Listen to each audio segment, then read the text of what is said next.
நற்செய்தி வாக்கினால் நம் பாவம் நீங்குவதாக. இயேசுவில் அன்பார்ந்த சகோதர சகோதரிகளே, ஆரோக்கிய மாதாவின் அன்பு பக்தர்களே,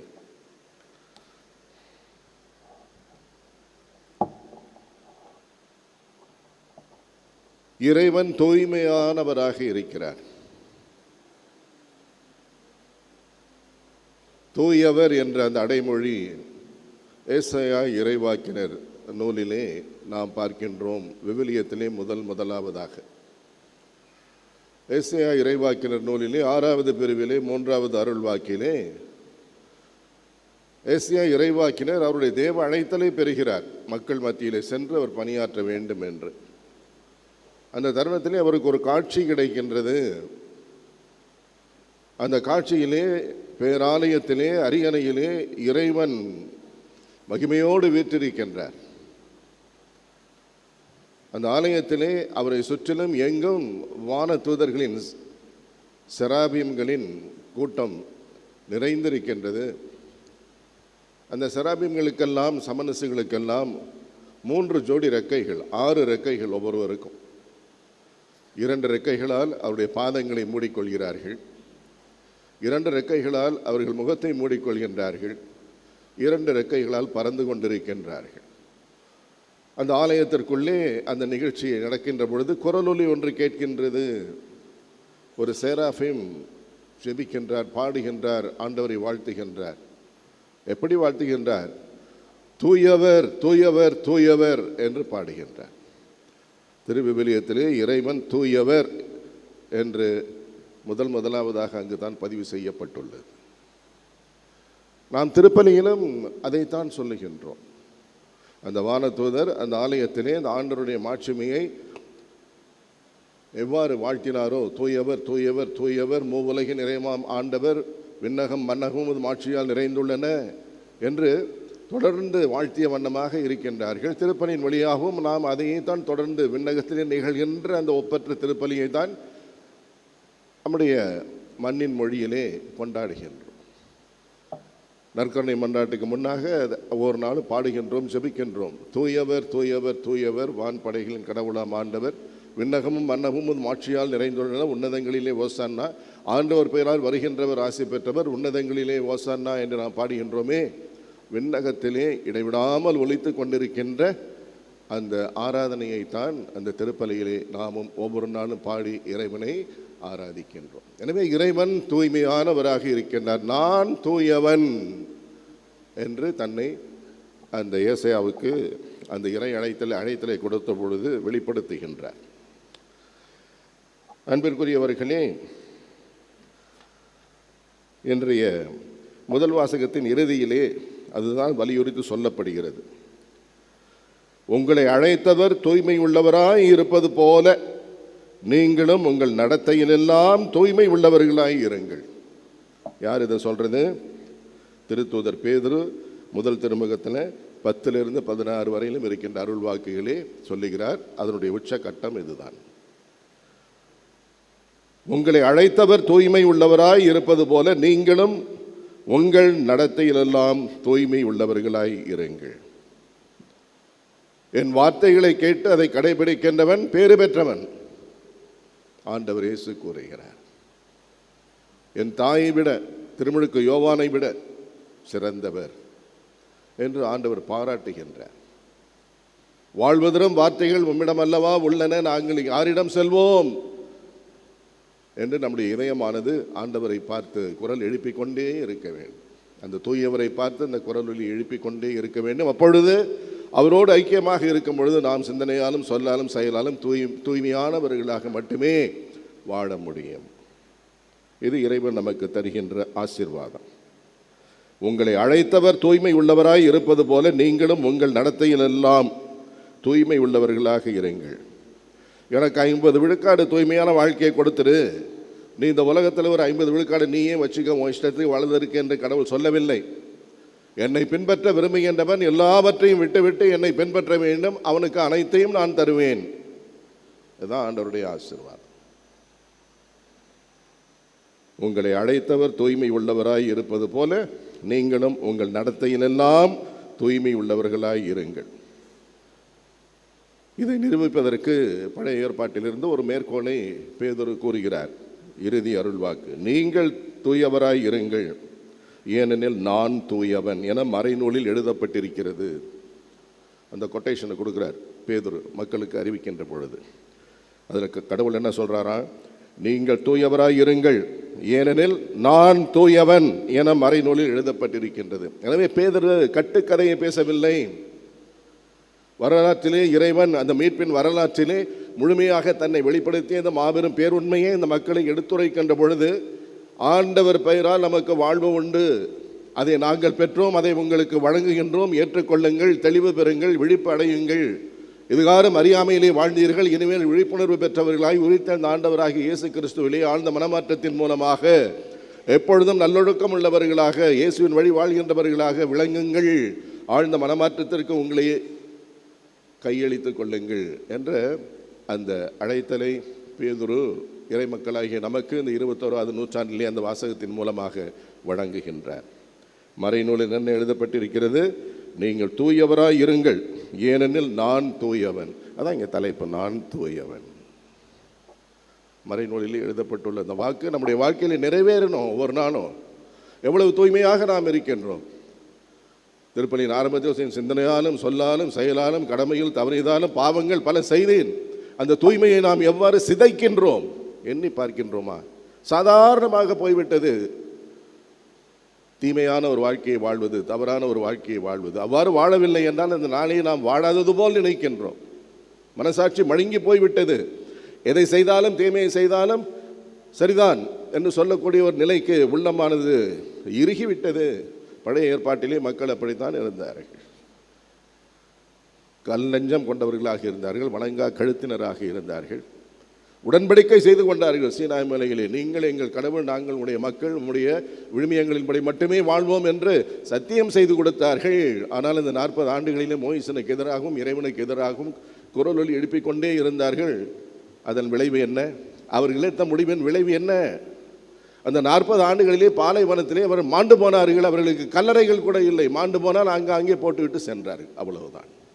மோயிசன் கூட செல்லவில்லை வாக்களிக்கப்பட்ட நாட்டிற்கு, தூரத்திலிருந்து தான் அதை பார்த்தார், அவ்வளவுதான். ஏனென்றால் இந்த மக்கள் அவரை வெதும்ப வைத்தார்கள். எனவே இறைவனுக்கு எதிராக அவரையும் முறையிட வைத்து விட்டார்கள். கடவுளையே பார்த்து பேசி அவருக்கு அந்த நிலை என்றால் நாம் எல்லாம் எந்த மூலை? கடவுளையே பார்த்து பேசி இந்த மோயிசன் 40 நாள் சீனாய் மலையில் ஆண்டவருடைய முகத்தை பார்த்து பேசுகின்றார், 10 கட்டளை பெறுகின்றார், அதெல்லாம் கொண்டு வந்து மக்களுக்கெல்லாம் சொல்கிறாரு, வழி நடத்துகிறாரு. அவர் குரல் எடுத்தினால் உடனே ஆண்டவர் வரார், பேசுகிறார், முகமுகமாக பேசுகிறார். அவர் மீது சந்தேகப்படுகின்றார் மோசே. அதற்கு காரணம் இந்த மக்கள் அவருக்கு கொடுத்த அந்த மனப்புழுக்கம். இறைவன் என்னோடு இருக்கின்ற பொழுது நான் எதற்கும் அஞ்ச வேண்டியதில்லை என்ற அந்த நிலையிலிருந்து மக்களை வழிநடத்த வேண்டிய அவரே தடுமாறுகின்றார். அதன் விளைவு அவ்வாறு வாழ்ந்தவர்களெல்லாம் பாலைவனத்திலேயே மாண்டு போனார்கள். அடக்கம் செய்வதற்கு கல்லறை கூட இல்லாமல் மாண்டு போனார்கள் என்று வரலாற்றிலே பார்க்கின்றோம். சொற்பமானவர்களே யோசுவாவின் தலைமையிலே யோர்தானை கடந்து அந்த தூய இறைவன் காட்டிய நாட்டிற்குள்ளே சென்றார்கள். மோயிசன் செல்லவில்லை, அதை பார்த்தார், உயிரை விட்டார், அவ்வளவுதான். கடவுளை பார்த்த மனிதனுக்கு இந்த நிலை என்றால், கடவுளை பிள்ளைகள் என்று நம்மை நாமே அழைத்துக் கொள்கின்றோமே. திருமுழுக்கின் வாயிலாக நாம் பிள்ளைகள், கடவுளுக்கு சொந்தமான மக்கள், தந்தையாம் இறைவனின் சுவிகார பிள்ளைகள், இயேசுவினுடைய சகோதர சகோதரிகள், தூய் ஆவியானவர் வாழ்கின்ற நடமாடுகின்ற உயிருள்ள துடிப்புள்ள ஆலயங்கள், தூய் ஆவியானவர் நேர்மையான இந்த பாதையில் என்னை வழிநடத்துகின்றார் என்றெல்லாம் பெருமைப்பட பேசிக்கொள்கின்றோமே. அது உண்மையிலும் உண்மையா? இந்த உலகத்தோடு நாம் சமரசம் செய்து கொண்டவர்களாக அல்லவா வாழ்கின்றோம்? எண்ணி பார்க்க பேதுரு நம்மை அழைக்கின்றார். நீங்கள் தூயவராய் இருங்கள், ஏனெனில் நான் தூயவன் என மறைநூலில் எழுதப்பட்டிருக்கிறது. எனவே நாம் எங்கு சென்றாலும் நம்முடைய உள்ளத்திலே அந்த வானதூதர்கள், அந்த சேராபீம் எவ்வாறு ஆலயத்திலே, அந்த பேராலயத்திலே, அந்த ஆண்டவருடைய மாட்சிமிக்க அந்த ஆலயத்திலே தாழ்ந்து பணிந்து இறைவனை வாழ்த்திக்கொண்டே இருக்கின்றார்களோ, தூயவர் தூயவர் தூயவர் மூவுலகின் இறைவனாம் ஆண்டவர், விண்ணகமும் மன்னகமும் அவருடைய மாட்சியால் நிரம்பியுள்ளன, உன்னதங்களிலே ஓசானா, ஆண்டவர் பெயரால் வருகின்றவர், ஆண்டவர் இயேசு பேறு பெற்றவர், உன்னதங்களிலே ஓசானா என்று நம்முடைய உள்ளத்திலே அந்த ராகத்தை பாடிக்கொண்டே இருப்போம் என்றால் நாம் பக்குவம் படுவோம்.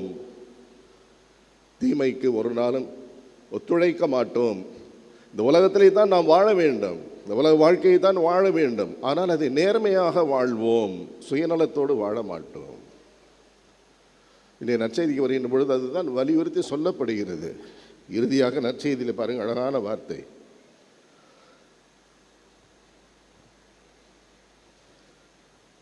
முதன்மையானோர் பலர் கடைசியாவர், கடைசியானோர் முதன்மை ஆவர். இந்த மண்ணிலே நாம் நம்மையே தேடி செல்லுகின்ற பொழுது, நாம் முதன்மையானவர்களாக இருக்க வேண்டும் என்று ஆசைப்படுகின்ற பொழுது, இறைவன் முன்னிலே நாம் அவரை புறக்கணித்தவர்களாக இருக்கின்றோம். வாழ்வது நானல்ல, என்னிலே வாழ்கின்றவர் கிறிஸ்துவே என்ற அனுபவத்தை பவுலடியாரை போல பறைசாற்ற முடியாதவர்களாக, அந்த வீரமற்றவர்களாக இருக்கின்றோம்.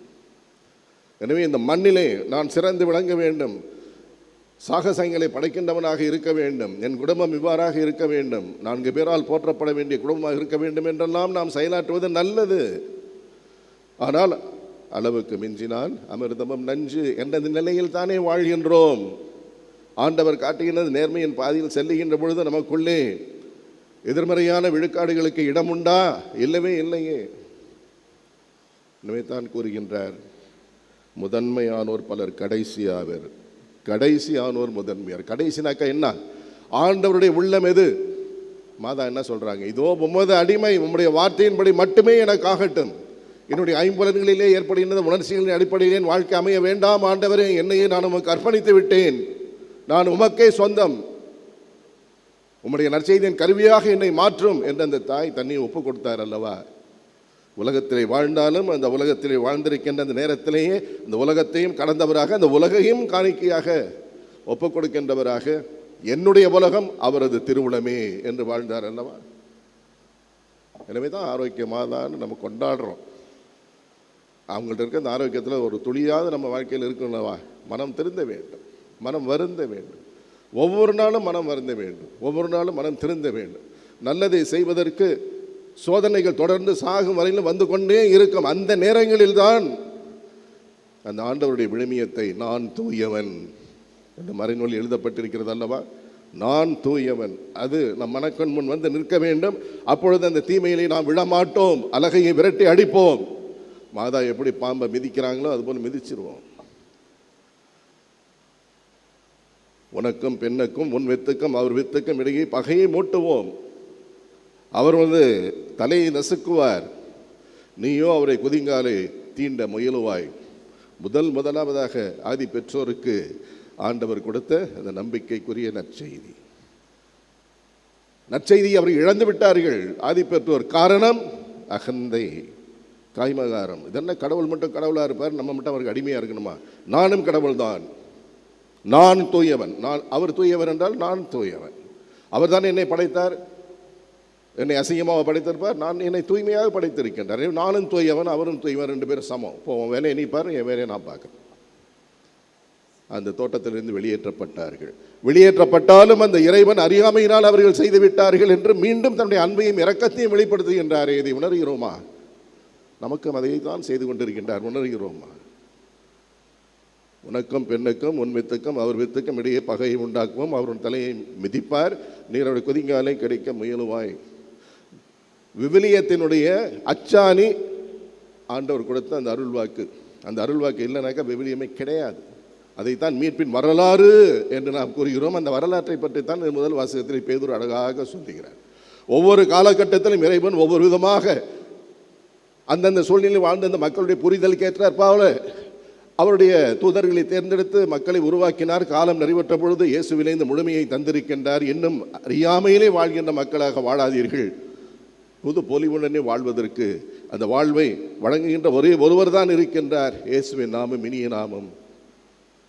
அவரை ஏற்றுக்கொள்ளுங்கள், மனமருந்தி அவருடைய மன்னிப்பை பெறுங்கள், அவரது வாழ்க்கையை நீங்கள் உங்கள் வாழ்க்கையை ஆக்கிக் கொள்ளுங்கள், மன்னகத்திலேயே விண்ணகத்தை பெற்றவர்களாக இருக்கின்றீர்கள் என்று பேதுருவின் முதல் வாசகத்தில் தெளிவாக கூறுகிறார். வீட்டில் போய் படிங்க இந்த பகுதியை.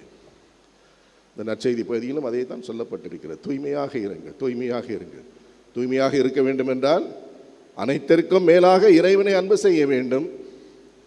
அது உண்மைதான் என்பதை மன்னகத்திலே நாம் இந்த நேரத்திலே இந்த நொடியிலே வாழ்கின்ற பொழுது அந்த பிறர் அன்பிலே வெளிப்படுத்தி காட்ட வேண்டும். என்னை நான் எவ்வாறு அலங்கரித்துக் கொள்கின்றேன், என்னுடைய தேவைகளை எவ்வாறு பூர்த்தி செய்து கொள்கின்றேன், அதே போல அடுத்திருக்கிறவருக்கு செய்வதற்கு எனக்கு மனம் வருகின்றதா? 100 ரூபாய்க்கு காலையில் நான் காலை சாப்பாடு சாப்பிட்றேன் அப்படின்னு சொன்னாக்க, ஒரு ஏழை இருந்தால் உள்ளே வா என்று அமர செய்து அதே 100 ரூபாய்க்கு ஒரு சாப்பாடு நம்மால் கொடுக்க முடியுமா? இதுவரை கொடுத்துருக்கோமா? எத்தனை பேர் இதுபோல் செஞ்சுருக்கீங்க? கை தூக்குங்க பார்ப்போம். ஒரு 5 ரூபா கொடுப்போம், 10 ரூபா கொடுப்போம். அதை 4 பேர் பார்ப்பாங்க, ஆன்னு வாயை திறந்து பார்ப்பாங்க. 10 ரூபா கொடுக்குறாரு, 20 ரூபா கொடுக்குறாரு, 50 ரூபா கொடுக்குறாரு. எதற்காக? அனைத்திற்கு மேலாக இறைவனை நாம் அன்பு செய்கின்றோம் என்றால், என்னை நான் எப்படி அன்பு செய்கின்றேனோ அதே போல என் அருகிலே இருக்கின்றவரை அன்பு செய்ய வேண்டும். குடும்பத்துக்குள்ள மட்டும் இல்லை, அவன் பகைவனாக இருந்தாலும் செய்ய வேண்டும், அவனுக்காக ஜெபிக்க வேண்டும், உழைக்க வேண்டும் என்று ஆண்டவர் கூறுகிறாரே. சிலுவையிலே அதைத்தான் நிரூபித்து காட்டுகிறார். அவ்வாறெல்லாம் நாம் வாழ்வதில்லை. எனவே நமக்காக மீண்டும் பரிந்துரைக்கின்றார், தந்தையே இவர்களை மன்னியும், ஏனெனில் இவர்கள் செய்வது என்னதென்று அறியாமல் செய்கிறார்கள். இப்படிப்பட்ட ஒரு ஜெபம் கிடைக்குமா நம்மளுக்கு? எனவே மனம் வருந்த வேண்டும், மனம் திறந்த வேண்டும், அந்த தூய்மையின் பாதையில் நடக்க வேண்டும். அந்த தூய்மையாக எவ்வாறு அந்த வான தூதர்களின் அணி அந்த பேராலயத்திலே ஆண்டவர் அவருடைய அரியாசனத்தை அமர்ந்திருக்கின்ற பொழுது தூயவர் தூயவர் தூயவர் என்று வாழ்த்தி போற்றிக்கொண்டே இருக்கின்றார்களோ, அந்த நித்திய கீதமானது நமது அனுதின வாழ்க்கையாக மாறிக்கொண்டே இருக்க வேண்டும். அதுதான் இறைவனுக்கு நாம் ஒப்புக் கொடுக்க கூடிய நறுமண பலி. இதை வாழ்ந்து மக்கள் முன்னிலையிலே குன்றின் மேல் இட்ட தீபங்களாக இறை அன்பிலும் பிறர் அன்பிலும் செழித்தோங்குவோம். நமது வாழ்வு என்றென்றும் பொற்காலமாக உயிர்த்தெழுந்த ஆண்டவரிலே ஊற்றெடுத்து கொண்டே இருக்கட்டும். ஆமென்.